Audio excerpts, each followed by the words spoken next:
church, and science is able to claim creation.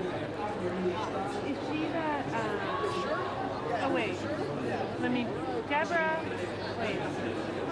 Put these here, yeah. Okay. And then Cheryl, can you put that here? No, I didn't. I have to tell you that quite honestly. I wrote the books that I felt like reading. Really, I just wrote a book that I'd want to read and hoped some people shared my taste, and apparently some people have. It's very, very fortunate. Hello, how are you? Well, I'm not exactly the host, but I'm really happy that this is happening here for many reasons. First of all, because I'm home, and second, because everybody loves Rome in the world. So I'm happy that this is going to be another reason to come back here and to have a visit to this marvelous town. I told them Ramblephrobaitis. I remember what it was. It's Ramblephrobaitis. Do you remember that? Oh, they asked me about tins of... I don't know who told them. What's tins of parrot? That's the medicine you take. Yes. More Ramblephrobaitis. Yes. Okay. Can be lethal. Yeah. Ewan, it was a great role. What was the most exciting moment on set that you remember here in Rome? Or did it take place in LA? I didn't film here, sadly. I was mainly in LA, yeah, and Caserta. I liked all the studio stuff. I had a great big speech to make in the Sistine Chapel set, and that was fantastic. Opportunity for an actor to do a big long speech on film is unusual. Usually it's broken down into smaller parts, but it was good.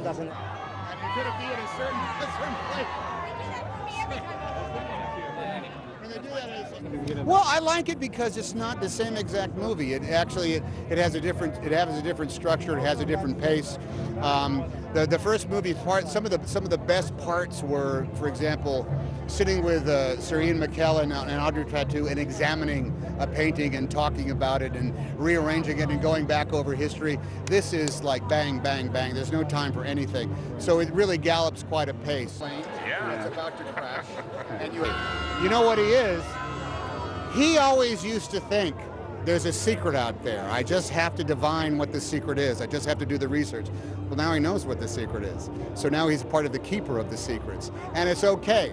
I think he's actually evolved to this place where he's moved from the theoretical interpretation of knowledge to the actual practical understanding of what it is. And this is another example where it happens. I mean, I don't think he comes to Rome knowing that there is this legend of the Illuminati. And lo and behold, it turns out to be almost true, but it turns out to be kind of like a fake true. That's a pretty cool thing to be able to carry around with you.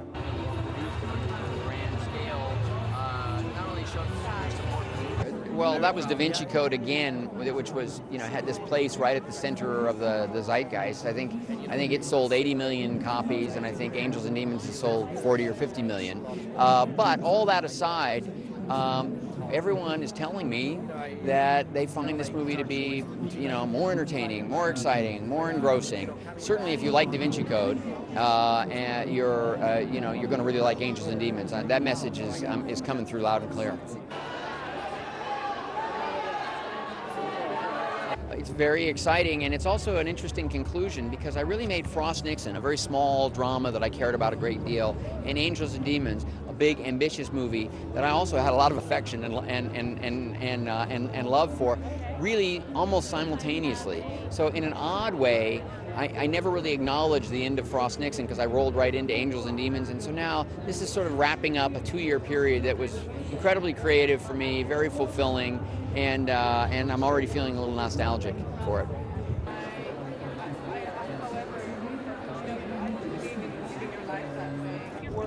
אוי, מהמם, מהמם. הנה הוא מגיע. אני מאוד נהניתי איתו, הוא בן אדם יוצא מגדר הרגיל, הוא חם, הוא נגיש, הוא בן אדם מאוד... הוא שחקן פנומנלי, וכל הקומבינציה הזאת, יחד עם אינטליגנציה וחוש הומור מצוין, מאוד נעים. What is your next aspiration, your next dream in English? In English? I don't know. I hope I'll have something interesting, different, good, you never know. Well, obviously it's a film of fiction, so some things are taken from the Vatican, such as the conclave and the cardinals and so on, but then what actually happens in a conclave is perhaps, less exciting than what happens in Dan Brown's version. It doesn't look like it. you know, even though there's a lot of buzz in Rome about the film, the Vatican has been pretty silent about it.